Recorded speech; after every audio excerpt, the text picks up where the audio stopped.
شہدائے کربلا کی یاد میں عزاداری صرف مسلمان ہی نہیں کرتے بلکہ ہندو مذہب میں بھی ایک گروہ ایسا ہے جو غم حسین میں ہر سال اشک بار ہوتا ہے۔ دنیا آج بھی انہیں حسینی برہمن کے نام سے یاد کرتی ہے۔ ہندوستانی سینما کے مشہور ستارے آن جہانی سنیل دت کا تعلق بھی حسینی برہمنوں کے خاندان سے تھا۔ دوسری طرف شہزادی شہر بانو کا عقد حضرت امام حسین علیہ السلام سے ہوا اور ان کے بطن سے حضرت امام حسین کے بیٹے علی ابن حسین پیدا ہوئے۔ جھانسی کی رانی لکشمی بائی بھی امام حسین علیہ السلام کی شجاعت کی معتقد تھی اور باقاعدگی سے عزاداری کی محافل کا اہتمام کیا کرتی تھی۔ کربلا آج بھی ویسے ہی تر و تازہ ہے۔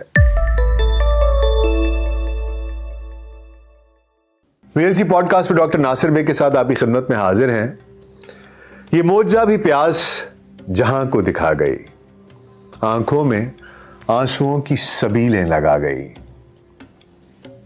کرب و بلا میں دیکھیے شبیر کی نہیں، ہر دور کے یزید کو جڑ سے مٹا گئی۔ بر صغیر پاک و ہند کا کربلا اور امام حسین سے کیا رشتہ تھا؟ یہ سوال یقیناً ہر کسی کو چونکا دیتا ہے، لیکن اس کے پیچھے ایک بڑی کہانی ہے جو ہندوستان سے کربلا اور امام حسین کے ساتھ ہندوستانیوں کے لگاؤ اور محبت کو بیان کرتی ہے۔ اس کا مرکزی کردار ہیں حسینی برہمن۔ یاد رہے کہ واقعہ کربلا اپنی نوعیت کا ایک ایسا واحد المیہ ہے کہ جس کا رد عمل آج 1400 سال گزرنے کے بعد بھی ختم نہیں ہوا۔ کربلا آج بھی ویسے ہی تر و تازہ ہے۔ کربلا آج بھی اتنی ہی معجزہ نما ہے۔ کربلا آج بھی اتنی ہی سحر آفریں ہے۔ کربلا آج بھی اتنی ہی عظیم ہے۔ اس میں کوئی شبہ نہیں کہ تاریخ کربلا صدیوں سے لکھی جا رہی ہے۔ ہمیشہ اس میں امام حسین علیہ السلام سے محبت کی بات آتی ہے تو حسینی برہمنوں کا بھی ذکر ہوتا ہے۔ دراصل شہدائے کربلا کی یاد میں عزاداری صرف مسلمان ہی نہیں کرتے بلکہ ہندو مذہب میں بھی ایک گروہ ایسا ہے جو غم حسین میں ہر سال اشک بار ہوتا ہے اور شہدائے کربلا کی عظیم قربانیوں کو یاد کرتا ہے۔ حسینی برہمنوں کا کہنا ہے کہ ہمارا حسین سے عشق ہے، محبت ہے۔ حسین صرف مسلمانوں کے رہنما نہیں، وہ انسانیت کے لیے محبت کا پیغام لائے تھے۔ مذہبی نفرتوں اور دوریوں کے باوجود ہندوؤں کا یہ گروہ محرم کی رسموں میں حصہ لیتا ہے اور خود کو حسینی برہمن کہتا ہے۔ یہ حسینی برہمن ہندوستان کے ساتھ پاکستان کے سندھ میں بھی پائے جاتے ہیں۔ کئی نسلوں سے اپنے طریقوں سے یہ غم حسین منا رہے ہیں۔ دراصل ہر سال محرم میں حسینی برہمن بھی موضوع بحث بن جاتے ہیں۔ جو ان کے بارے میں معلومات رکھتے ہیں وہ دوسروں کو ان کے کربلا کے رشتے کی کہانیاں سناتے ہیں۔ اس میں کوئی شبہ نہیں کہ حسینی برہمنوں کے تعلق سے کوئی تاریخی شواہد تو ملتے نہیں ہیں بلکہ یہ روایات اور ورثے میں ملے واقعات کی روشنی میں ہی ہے کہ ان کے بارے میں بات کی جاتی ہے۔ ہندو غم حسین منانے میں مسلمانوں کے ساتھ ہوتے ہیں، جلوسوں میں جاتے ہیں، عزاداروں کے لیے سبیل لگاتے ہیں۔ مٹھی کے ایشور لال مرثیہ خوانی کرنے والوں کی قیادت کرتے ہیں۔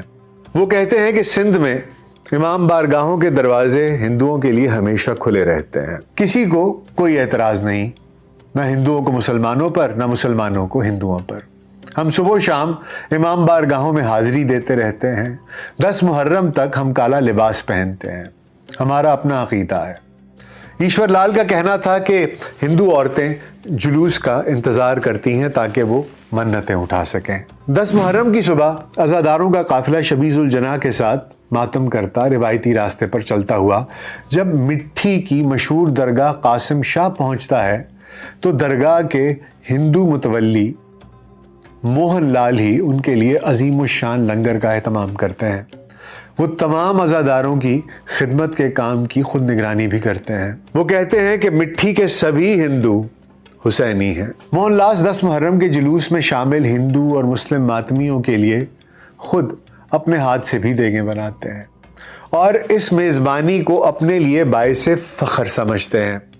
دراصل یہ سب حسینی برہمن ہیں، جن کے متعلق معروف کھلاڑی منور حیات سرگانہ اپنے ایک مضمون میں کہتے ہیں کہ حضرت امام حسین علیہ السلام نے جنگ کو ٹالنے کے لیے آخری کوشش کے طور پر ابن زیاد کے لشکر کے نمائندوں سے کہا تھا، اگر تم ایسا سمجھتے ہو کہ میں تمہاری حکومت و اقتدار کے لیے خطرہ ہوں تو میرے لیے راستہ چھوڑ دو، میں ہندوستان چلا جاتا ہوں۔ امام کا یہ کہنا بہت حیران کن تھا کہ وہ سرزمین جہاں پر آقا دو جہاں حضرت محمد صلی اللہ علیہ وآلہ وسلم پیدا ہوئے، جہاں پر ان کے تمام صحابہ موجود تھے، ان کے نام لینے والے موجود تھے، ان سب کو چھوڑ کر بظاہر غیر مسلم اور مشرک نظر آنے والے ہندوستانیوں سے امام عالی مقام کو خیر کا گمان اور بھلائی کی امید تھی۔ تاریخ اسلام میں سانحہ کربلا مسلمانوں کے دامن پر وہ سیاہ داغ ہے جو آج تک ہمارا پیچھا نہیں چھوڑتا۔ آئے ہماری بد نصیبی کہ جن کو سر آنکھوں پر بٹھانا تھا انہی کو ہم نے تکلیفیں پہنچائیں، اور جو بظاہر غیر تھے اور دور دراز آباد تھے وہ امام مظلوم کی پکار پر دوڑے چلے آئے۔ امام حسین نے 3 شعبان 60 ہجری کو مدینہ میں یزید کی بیعت سے انکار کیا، مزید 12 دن مدینہ میں رہے، اس کے بعد مکہ مکرمہ کا قصد کیا، 4 ماہ اور 10 دن وہاں قیام کیا، اور 23 دن کے سفر کے بعد میدان کربلا پہنچے۔ 2 محرم الحرام سے اپنی شہادت کے دن 10 محرم الحرام تک آپ میدان کربلا ہی میں رہے، تا وقتے کے مظلومیت کی حالت میں انہی کے ہاتھوں شہادت پائی جو کہ خود کو کلمہ گو کہتے تھے، اور وہیں جسد مبارک بھی دفن ہوا۔ اس وقت مسلمانوں کے 2 گروہ تھے۔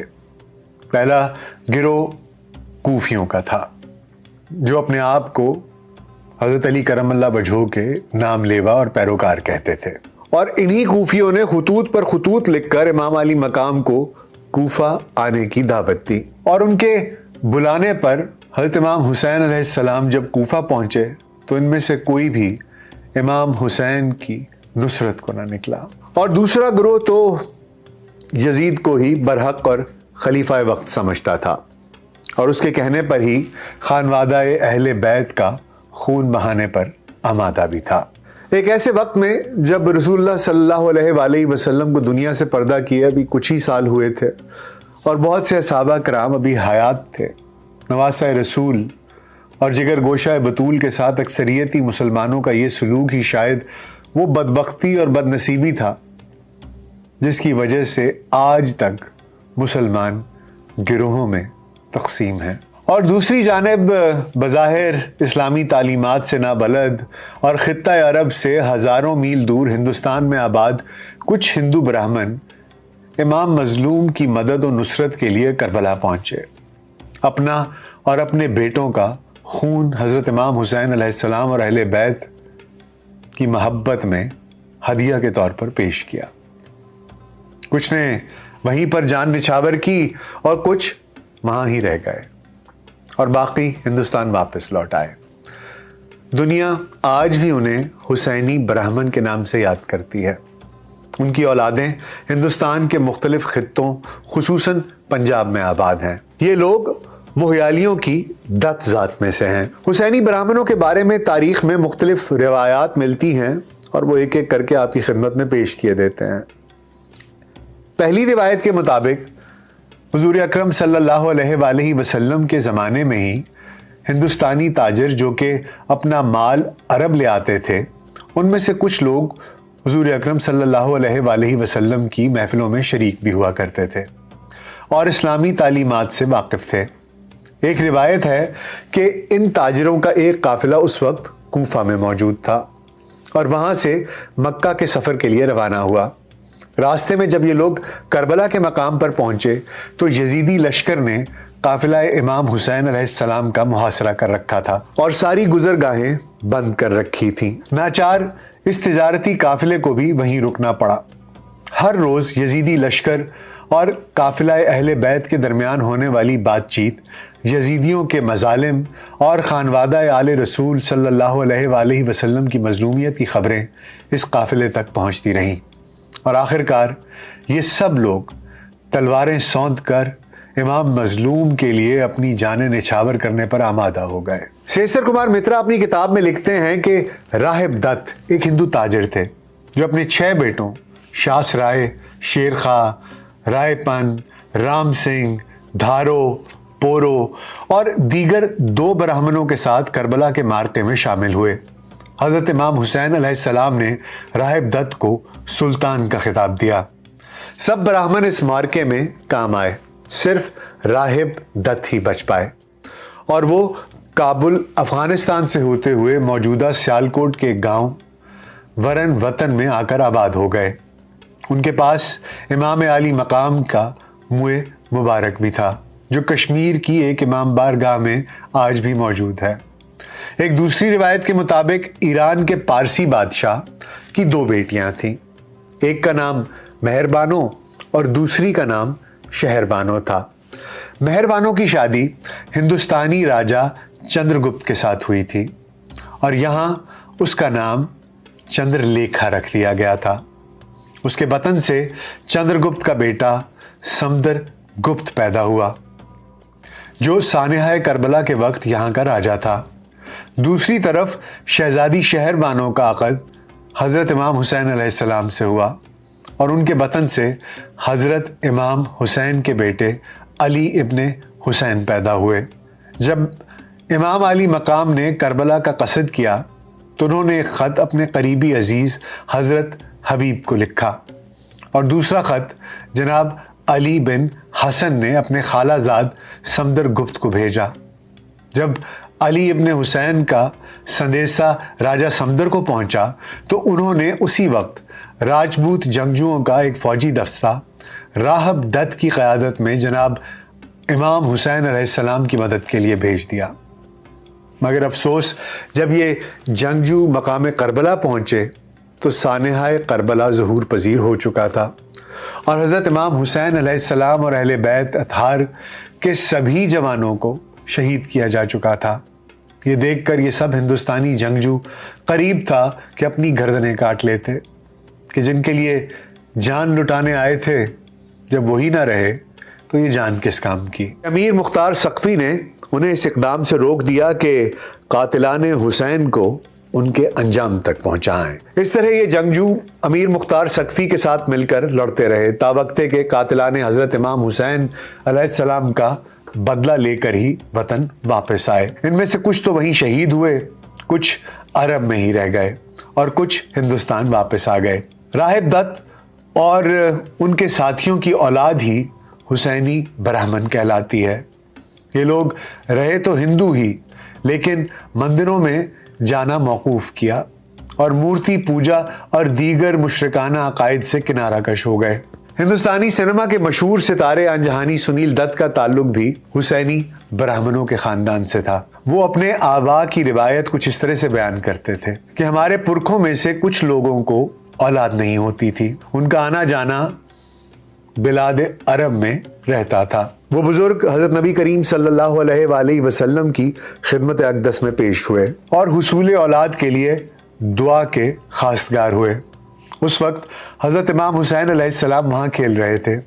آپ صلی اللہ علیہ وآلہ وسلم نے ان سے فرمایا کہ حسین ان کے لیے دعا کیجئے۔